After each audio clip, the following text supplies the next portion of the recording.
وقال رسول الله صلى الله عليه وسلم ألا كلكم راع وكلكم مسؤول عن رعيته أو كما قال عليه الصلاة والسلام সম্মানিত হাজিরিন, আল্লাহ তাআলা আমাদেরকে কিছু দায়িত্ব দিয়ে সৃষ্টি করেছেন এবং কিয়ামতের ময়দানে আমাদেরকে আমাদের দায়িত্ব সম্পর্কে জিজ্ঞাসা করবেন। আল্লাহ রাসূল সাল্লাল্লাহু আলাইহি ওয়াসাল্লাম বলেন, আলা কুল্লুকুম রাঈন ওয়া কুল্লুকুম মাসউলুন আন রাইয়াতিহি।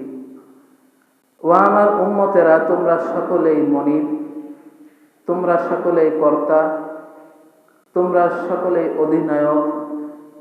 অতএব তোমাদের অধীনস্থে যারা থাকবে তাদের সম্পর্কে তোমাদেরকে জিজ্ঞাসা করা হবে। আমরা সকলেই কিয়ামতের ময়দানে সেদিন আমাদের অধীনে যারা আছে তাদের সম্পর্কে আমরা জিজ্ঞাসিত হব।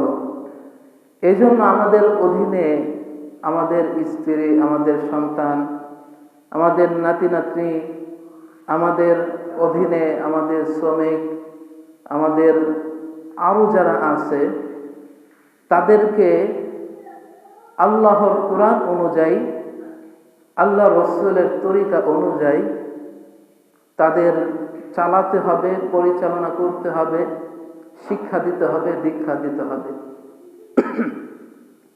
যদি আমি আপনি সেই দীক্ষা আমার অধীনস্থদের দিতে পারি, সেভাবে চালাতে পারি আল্লাহর হুকুম অনুযায়ী, রসুলের তরিকা অনুযায়ী, তাহলে কিয়ামতের ময়দানে আমি পাকড়াও হব না। আর যদি আমি আপনি সেই দায়িত্ব পালন না করি, হক আদায় না করি, তাহলে কিয়ামতের ময়দানে আমাকে আপনাকে পাকড়াও হতে হবে।